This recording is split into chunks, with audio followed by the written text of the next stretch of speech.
seorang yang sudah sampai usia 40 tahun, maka Allah mengingatkan dia untuk menyiapkan 5 bekal utama sebelum dia kembali pada Allah Subhanahu wa ta'ala. Hati-hati yang sudah sampai 40 tahun, jika anda belum memiliki satu di antara 5 ini, anda mesti khawatir. Dan ini peringatan dari Al-Quran. Baik, 1. Qala rabbi awzi'ni an ashkura ni'mataka allati an'amta alayya wa ala walidayya. Amanat pertama, kata Allah, dia mesti memperbanyak doa kepada Allah Subhanahu wa ta'ala agar dibimbing. Banyak doa agar dibimbing mensyukuri nikmat hidup, plus bisa meningkatkan bakti pada orang tua. 1. Rabbi auzi'ni an ashkura ni'mataka allati an'amta alayya wa ala walidayya. Perhatikan baik-baik. Ya Allah, mohon bimbing saya untuk selalu bisa mensyukuri segala nikmat yang telah Engkau berikan pada saya sekarang, 1, dan pada kedua orang tua saya. Baik, jadi kalau sudah sampai usia 40 tahun, pertama, anda memohon doa kepada Allah untuk dibimbing terus bersyukur kepada Allah. Ini yang mau saya tegaskan. Lihat baik-baik. Apa itu syukur? Tidak ada makna lain dari syukur yang tertuang dalam Al-Quran dan hadis kecuali ungkapan kebahagiaan atas nikmat yang Allah berikan kepada kita dengan cara menggunakan nikmat itu sesuai dengan fungsi yang telah Allah tetapkan. Misal, kita akan bersyukur dengan nikmat penglihatan mata. Anda diberikan 40 tahun dalam hidup, mata masih bisa melihat. Bagaimana mensyukuri nikmat mata? Kalau Anda ingin syukuri nikmat mata, maka yang paling singkat, gunakan nikmat mata ini sesuai dengan peruntukan yang telah Allah tetapkan. Fungsi yang telah Allah tetapkan. Apa fungsi mata? Masih ingat? Melihat yang baik-baik. Quran surah ke-24 ayat 30 untuk laki-laki, ayat 31 untuk perempuan. Qul lil mu'minina yaghuddu min absarihim. Katakan pada pria-pria yang merasa punya iman. Dengan iman itu dia yakin dengan akhirat. Wabil akhirati hum yuqinun. Karena yakin dengan akhirat dia sadar akan pulang dan dia tahu nikmat matanya akan ditanya oleh Allah Subhanahu wa taala. Katakan pada pria-pria yang yakin bahwa matanya akan ditanya oleh Allah. Quran surah ke-17 ayat 36. Innas sam'a wal basara wal fuada kullu ulaika kana anhu mas'ula. Setiap pendengaran Anda, penglihatan Anda plus apa yang Anda fikirkan satu saat akan ditanya, dipertanggungjawabkan di hadapan Allah Subhanahu wa taala. Karena itu kata Allah, katakan pada orang-orang yang yakin dengan itu semua, ghuddu min absarihim, matanya hanya boleh melihat yang baik-baik saja. Yang tidak baik palingkan.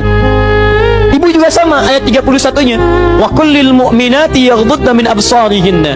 Katakan pada perempuan yang merasa yakin dengan Allah, yakin akan pulang, yakin akan ditanya, matanya hanya boleh melihat yang baik-baik saja menurut Allah. Yang tidak baik palingkan. Di ghaddul basar itu bukan nggak boleh lihat, Pak. Ghaddul basar itu silahkan lihat, tapi ketika yang dilihat tidak baik menurut Allah, maka palingkan dari itu semua. Ini tidak tepat, teman-teman sekalian. Anda hanya mengucapkan alhamdulillah ya, sampai sekarang penglihatan masih baik. Belum cukup. Baik itu dipakai lihat apa? Penglihatannya baik, tapi masalahnya yang dilihat baik tidak. Itu poinnya. Maaf, ada anak usia 4 tahun, Bu, Pak, tidak bisa melihat. Dalam tidak bisa melihatnya, dia masih mau menghafal Al-Quran. Namanya Mu'af. Tinggalnya di Asyut, adanya di Kaira, negaranya Mesir. Matanya nggak bisa lihat, tapi dia sampaikan pada bapaknya, Pak, saya ingin menghafal Quran. Saya ingin menghafal Quran. Kata bapaknya, kamu yakin? Saya yakin. Baik, keluarga sederhana, punya cuman motor yang sangat luar biasa tidak bagusnya. Dimodifikasi dashboardnya, menempuh jarak kisaran 20 km. Datang pada syekhnya, bapaknya kemudian membonceng, muadnya di belakang. Teman-teman sekalian, setiap berangkat datang pada syekh, dapat hafalan baru, bapaknya tulis ayatnya, disimpan di dashboardnya. Di jalan lihat ke sini, lihat ke jalan, lihat ke sini, lihat ke jalan. Muad bacakan ayatnya, bapaknya mendengarnya. Secara singkat, tiba-tiba setelah itu fasenya berakhir, jadilah anak ini hafal Quran. Yang ngantar belum hafal Quran, yang diantar nggak bisa lihat hafal Quran. Saking mudahnya Al-Quran, yang nggak bisa lihat bisa hafal Quran. tapi bapaknya dapat pahala dari transferan anaknya. Perhatikan baik-baik. Begitu dibacakan Qurannya, bagus makhrajnya, viral kisahnya. Begitu viral di Timur Tengah, datang reporter mau wawancara. Pertanyaan pertama, kalau Adinda diperkenankan oleh Allah untuk bermohon saat ini, apa yang mau dimohonkan kepada Allah? Reporter ini mengira dia akan meminta doa seperti ibunda Imam Al-Bukhari bermohon kepada Allah supaya Al-Bukhari disembuhkan dari butanya. Bu, Pak, Imam Al-Bukhari itu dulu buta. Butanya permanen. Dilahir 2 tahun ayahnya meninggal, 4 tahun buta permanen. Nanti ada satu kejadian di situ yang dengan kejadian itu ibunya berdoa kepada Allah, anaknya menghafal Quran sampai di surat Qaf ya, ayat ke-22. Anaknya murajaah ayat, ibunya memohon kepada Allah sambil menangis sambil tertidur sampai tertidur. Disitulah kemudian terjadi sesuatu yang luar biasa. Seketika Allah sembuhkan Al-Bukhari kecil, matanya bisa melihat kembali. Karena kajian kita bukan di sini, lain waktu nanti saya terangkan. Anda yang punya kitab Fathul Bari, Syarah Sahih Al-Bukhari, beli jilid pertama, kitab Muqaddimah, halaman 634, paling kiri, paragraf yang ketiga, baris 1 sampai dengan 9. Anda temukan kisahnya. Nah, reporter ini mengira ini Mu'adz akan minta kepada Allah seperti Al-Bukhari kecil memohon kepada Allah, matanya bisa melihat lagi. Ternyata lihat baik-baik.